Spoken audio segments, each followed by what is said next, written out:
Hi, Jacob Bock, wanting to give you a second testimony. I was wanting to give you a second testimony, but I was on the street on Monday night, and I was talking to a colleague of mine, Mark, and I said, Mark, it's your turn to preach. And he says, do I have to preach tonight? I says, you don't have to preach. He says, if you want to preach, you can preach.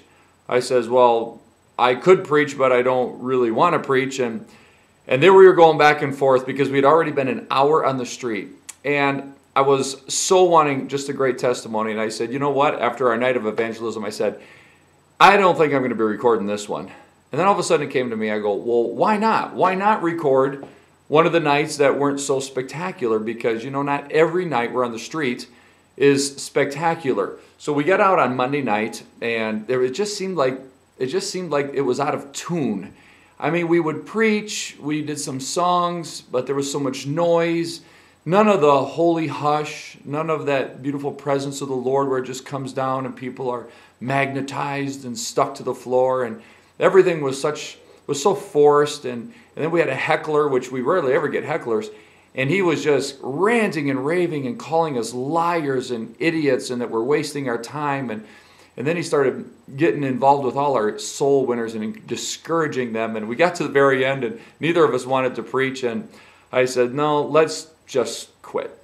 And so we quit at about 9:20, which is a little earlier than normal. But then I got to thinking, was it really that bad of a night?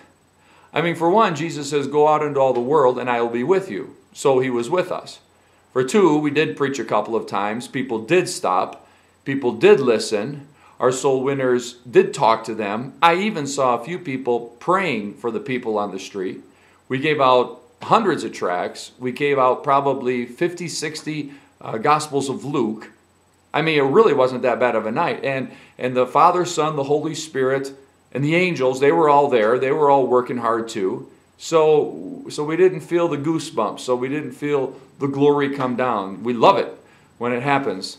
But yet, when it was all said and done, I said, you know what? We were faithful. We did what God wanted us to do.